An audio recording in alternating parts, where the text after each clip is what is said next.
Good morning students. आज हम लोग स्टार्ट करेंगे बिजनेस स्टैटिस्टिक्स में।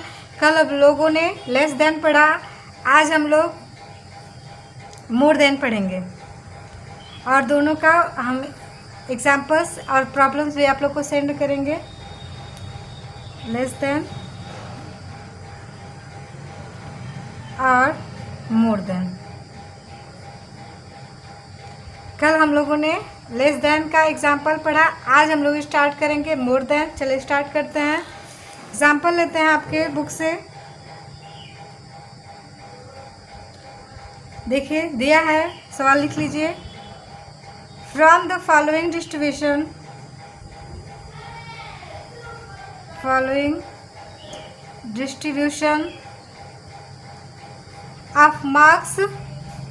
Of marks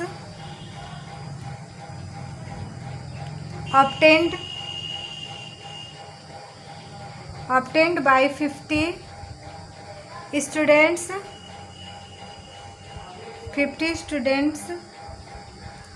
in the statistics calculate average marks।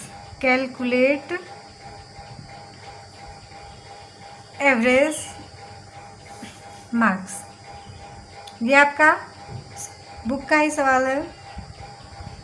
आप लोग फेयर कॉपी भी तैयार करते रहिएगा। ध्यान दीजिए फेयर कॉपी कैसे करनी है। जो आपको मतलब एग्जांपल्स बताए जा रहे हैं और जो हमने भेजे हैं पिक्चर्स, आप लोग लिख लीजिए कैसे कैलकुलेट करते हैं, रूल रेगुलेशन और जितने भी प्रॉब्लम्स और आप सवाल लगा रहे हैं उसके लिए रफ जैसे एक कॉपी तैयार करें। यानी स्टैटिस्टिक की आप लोग के पास 2 कॉपी रहनी चाहिए, एक फेयर की और एक आपकी रफ की। रफ पे आपको एक सवाल प्रैक्टिस करना है बार बार, और जो आपकी फेयर है उस पर आप लोग नियम मतलब शुरू से ही किस सीरीज में क्या पढ़ाएं जैसे जैसे पढ़ाते गए सारा आप लोग लिखते जाएंगे।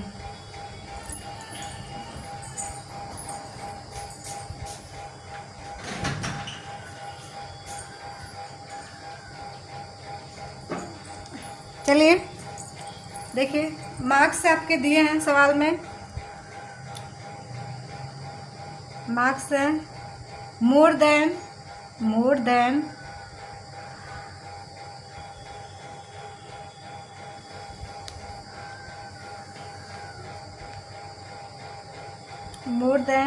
0, यानी कि 0 से अधिक। नंबर ऑफ स्टूडेंट आपका है यहाँ पे स्टूडेंट कितने 50, यानी कि मोर देन 0 से अधिक मार्क्स पाने वाले कितने बच्चे हैं 50। मोर देन 10, यानी कि 10 से ऊपर मार्क्स पाने वाले कितने बच्चे हैं 45। देखिए यहाँ पे जो फ्रीक्वेंसी दे रही है वो क्या है, संचयी बारंबार यानी क्यूमुलेटिव दे रही है।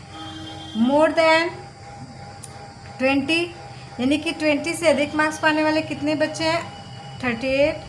और मोर देन 30 कितने बच्चे हैं 26।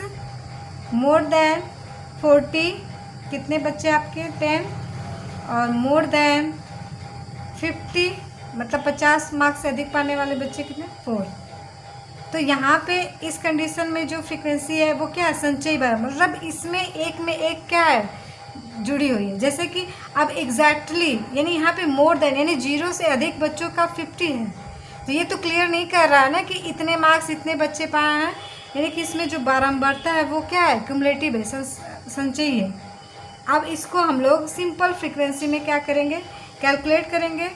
तो पहले चलिए इसी में आप लोग समझ लीजिएगा, आप लोग अलग से लगा सकते हैं।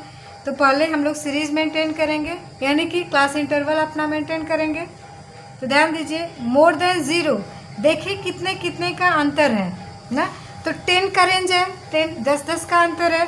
तो 0 से अधिक कितना क्लास इंटरवल होगा आपका, ये मार्क्स इसको हम x से डिनोट कर लेते हैं। तो कितना हो गया आपका 0 से 10, क्या हुआ 0 से 10, क्योंकि 10 का अंतर है ना। 0 यहाँ पे भी 10, फिर 10 से अधिक, फिर मोर देन 20, मोर देन 30। अब आइए देखिए मोर देन 10 है तो 10 का 10 से 20, फिर 20 का 30, 30 का 40, 40 का 50, 40 और 50 मोर देन 40 तक, अरे 50 तक ही है तो 50 to 60 हो गया। अब आइए इसकी सिंपल फ्रीक्वेंसी कैलकुलेट करते हैं, यानी फ्रीक्वेंसी, ये तो CF यानी क्यूमुलेटिव फ्रीक्वेंसी दिया है, याद रखिएगा, ध्यान दीजिए एक चीज़। अब देखिए आप मोर देन ज़ीरो, तो मोर देन ज़ीरो यानी कि 0 से 10 में ये 50 है, और 10 से 20 यानी कि 10 से 20 में जो 50 बच्चे हैं उसमें से हम 45 को क्या करेंगे, घटाएंगे। यानी कि सिंपल फ्रीक्वेंसी के लिए पहले लेस देन में हम क्या करते थे कि इसको ऊपर वाले में से घटाते थे, अब ठीक ये उल्टा होगा, हम क्या करेंगे, अब ऊपर वाले में से नीचे वाले को घटाएंगे, यानी कि 50 माइनस 45 करेंगे तो कितना आएगा, हमारी फ्रीक्वेंसी 5, यानी कि 0 से 10 मार्क्स पाने वाले बच्चों की संख्या कितनी है आपकी, 5 है। फिर उसके बाद हमारा आ गया दूसरा, यानी 10 से 20 मार्क्स पाने वाले बच्चों की संख्या कितनी है, तो 45 माइनस 38 तो कितना हो गया आपका 7।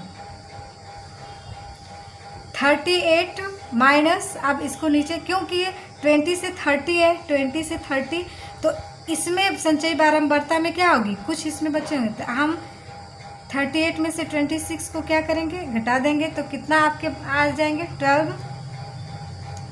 अब 26 में से 12 घटाएंगे 30 to 40 बच्चों का निकालने के लिए, तो कितना आ जाएगा आपका 16। अब 40 to 50 बच्चे यानी 40 इस क्लास इंटरवल का निकालने के लिए 10 में से 4 क्योंकि 50, तो यहाँ पे 10 माइनस 4 कितना होगा 6 हो जाएगा, और यहाँ पे 4 है और इसके नीचे कुछ नहीं है, तो 4 माइनस 0 कर देंगे तो ये आपका 4 आ जाएगा। अब समझ में आया, फ्रीक्वेंसी लेस देन में हम ऊपर में से घटाते हैं और मोर देन में हम उसके नीचे से। अब देखिए हम जब जोड़ेंगे फ्रीक्वेंसी तो ये हमारा 50 आना चाहिए, यानी 50 आएगा, यानी कि ये हमने सही कैलकुलेट किया है, समझ में आ गया। देखिए संचयी बारंबार, अब जानते हैं इसका क्यूमुलेटिव फ्रीक्वेंसी जब हम मीडियन में पढ़ेंगे तो उसमें आप देखेंगे कि क्यूमुलेटिव फ्रीक्वेंसी निकालने के लिए हम इसको जोड़ते हैं, 5 फिर 5 प्लस 7 फिर 7 प्लस जो आया रहेगा उसको ऐसे से आगे समझ में आ जाएगा। लेकिन सिंपल वे में समझिए हमको क्या करना रहता है, यही प्रक्रिया करनी है कि जब मोर देन दिया है तो ऊपर वाले में से नीचे वाले को घटाएंगे। क्यों घटाएंगे, देखिए यहाँ पे मोर देन 0 दिया है तो यहाँ 0 से 10, 0 से 10 यानी इसका क्लास इंटरवल लेने के लिए हम यहाँ से यहाँ तक कर रहे हैं एंट्री 0 से 10, तो अब 0 से 10 यानी 50 और 45 दिया है, तो 0 से 10 यानी इस कॉलम का निकालने के लिए हम 50 में से 45 को क्या करेंगे, यानी इसका क्लास इंटरवल को क्या करते हैं, घटा देते हैं, समझ में आया। अब ठीक वही कंडीशन, अब 10 से 20 यानी 10 से 20 का लेंगे तो अब इसमें 10 वाले बच्चे होंगे, यानी कि 10 से 20 तक के बच्चे इसमें भी होंगे, कुछ बच्चे इसमें भी होंगे, तो उसको हम क्या करते हैं, घटा देते हैं। आप लोग सिंपल वे में समझते रहिए, जब हम लोग का क्लास चलेगा तो कहीं भी दिक्कत होगी उसको हम क्लियरली कर लेंगे, क्योंकि अगर हम ऐसे समझाएं तो बहुत टाइम लगेगा और वहाँ पे हम सारी आपके मन में जितनी भी मतलब दिक्कतें आ रही होंगी हम सब सॉल्व कर देंगे लॉजिक के साथ। लेकिन अभी इतना आप लोग याद रखिए, ठीक है ना, कैसे ऐसे हम लोग करते हैं। अब आपकी फिर आप लोग की ये देखिए, आप लोग की जो ये क्लास इंटरवल ये सवाल मिल गया, तो आपका सिंपल मीन निकालने, अब मीन तो आप कैलकुलेट कर ही सकते हैं, इसमें वही प्रोसेस करेंगे। क्या होता है, पहले हम लोग मिड वैल्यू कैलकुलेट करते हैं ना यम, तो मिड वैल्यू आप कितना हो गया आपका 5, 10 प्लस 2 करें 5 होगा, 10 0 प्लस 10 अपॉन 2 कितना आएगा 5, फिर 10 15 आएगा, फिर इसका आगे अब तो आप लोग को मिड वैल्यू निकालने आ ही गया होगा, आई होप 35, 45 और 55, ये आपका मिड वैल्यू निकल गया।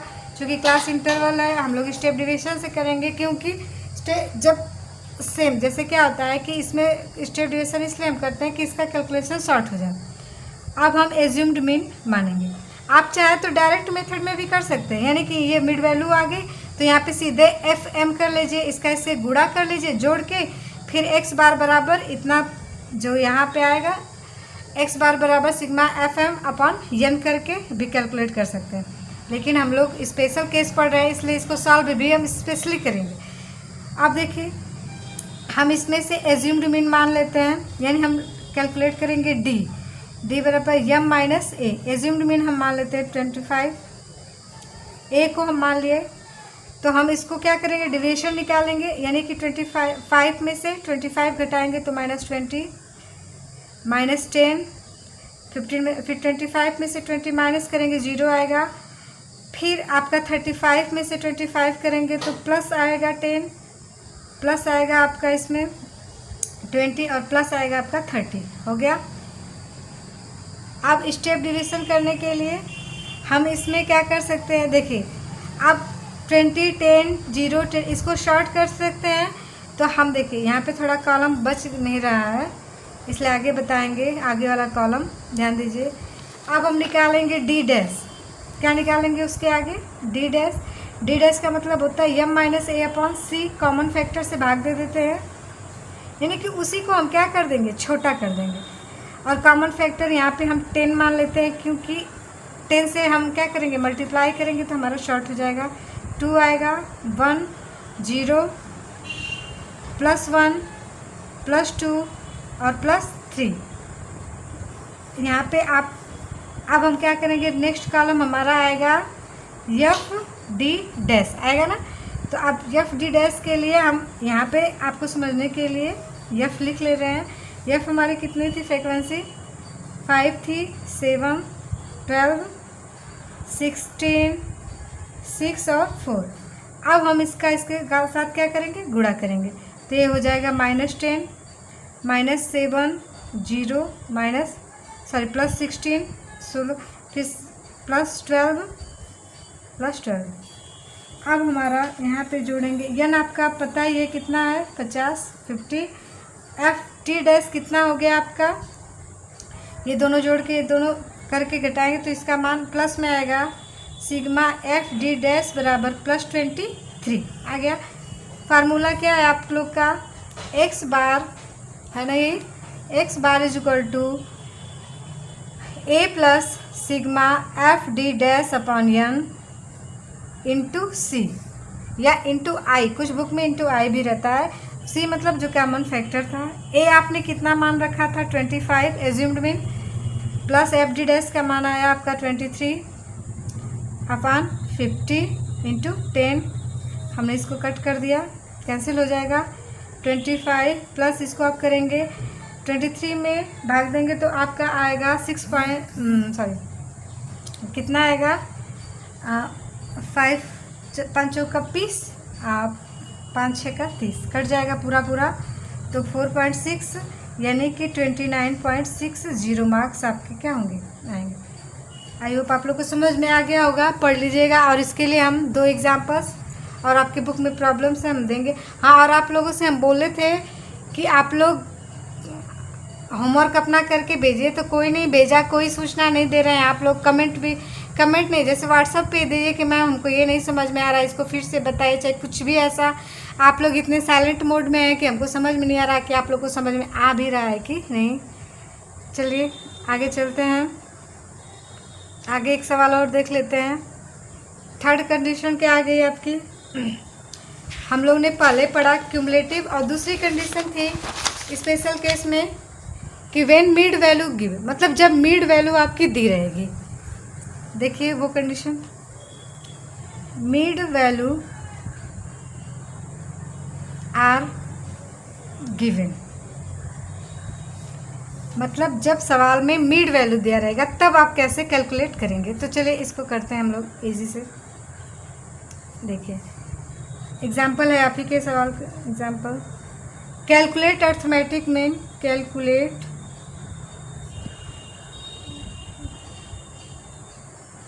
Mean with the help of following data, with the help of following data। ठीक है, इसमें दिया आपका मिड वैल्यू दिया है टेढ़ा हो गया लाइन, सॉरी। और फ्रीक्वेंसी आपकी दी रखी है, ठीक है। मिड वैल्यू कितनी है? 5, 15, 25, 35 और 45। फ्रीक्वेंसी कितनी दी है? 4, 8, 10, 6 और 2, ठीक है। देखिए अब इसको सॉल्व करते हैं। तो एक चीज़ ध्यान दीजिए आप, ये चीज़ थोड़ा ट्रेन चले जाने दीजिए।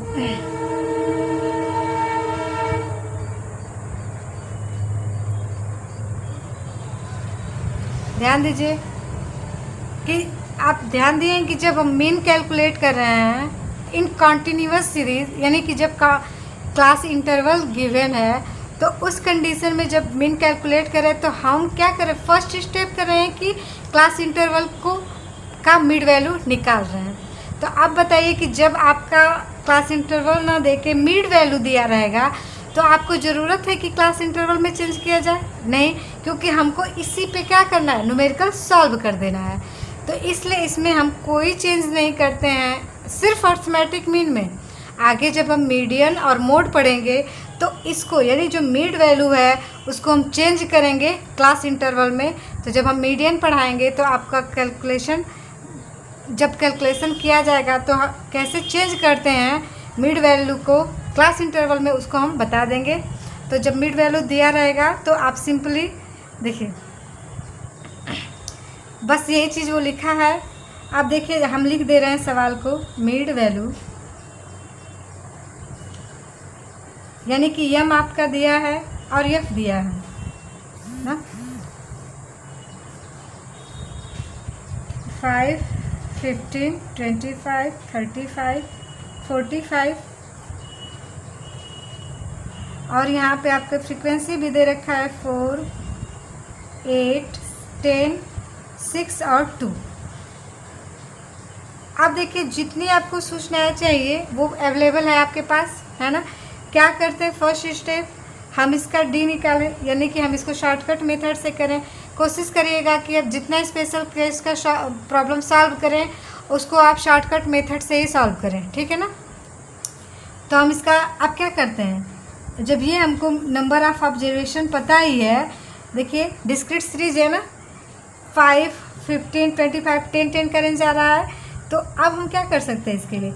अब इसमें से हम बीच का कोई, यानी 25 को हम क्या करते हैं? एज्यूम्ड मीन मान लेते हैं। मान लिया। अब हम निकालेंगे डी में आप क्या करते हैं? यम माइनस ए किया, तो यम ये आपका ये है और ए आपने मान लिया, यानी 25 माइनस 5 करेंगे। सेम वही चीज़ करना है जो आपने किया है इसके पीछे। फिर ये आपका 10 हो गया, फिर 0 प्लस 10 प्लस 20। फिर आप इसको क्या करिए, स्टेप डिवीज़न करने के लिए, मतलब इसको देखिए आप इजीली इसको छोटा कर सकते हैं। तो आप डी डैश निकाल दीजिए। डी डैश में क्या होता है? यम माइनस ए अपॉन सी, कॉमन फैक्टर से भाग दे देते हैं। आप लोग जब पढ़ते पढ़ते प्रैक्टिस हो जाएगी तो आप लोग डायरेक्ट लिख सकते हैं। हम 10 से क्या कर दें? कॉमन फैक्टर से भाग दे दें। ये आ गया 2, ये -1, ये +1 और ये +2। हम जोड़ेंगे तो हमारा सिग्मा, सॉरी इसकी तो ज़रूरत नहीं है। अब हम f का डी डैश में गुणा करेंगे, यानी f डी डैश। तो गुणा करिए, -8 0 +6 +4, हमारा सिग्मा f डी डैश आ जाएगा, f डी डैश आ जाएगा -6, क्योंकि -16 ज़्यादा है 10 से। यफ आपका sigma f r n is equal to आ जाएगा 30, जोड़ेंगे 30 आएगा। आप देखिए इसको सॉल्व करिए, फार्मूला पे अप्लाई कर सकते हैं हम लोग, यहीं पे कर लेते हैं। x bar equal to a plus sigma F D X dash बराबर बटे के n इंटू सी, क्योंकि स्टेप डिवीजन है ये। अब देखिए 25 आपने मान रखा है, 6 आया है, -6 आया है, ये ध्यान दीजिएगा। जब ये -6 आएगा तो ये यहाँ पे माइनस हो जाएगा, बटा के 30 इंटू सी, ये कैंसिल हो गया इससे। 25 - 2 यहाँ आ गया आपका 23, यानी कि आपका अर्थमेटिक मीन आ गया 23। आई होप आप लोग को समझ में आ गया हो। हम आपको आज इसकी प्रॉब्लम्स सेंड करेंगे, आप लोग लगाने की कोशिश करिएगा और नहीं समझ में आया तो हमसे पूछ लीजिएगा।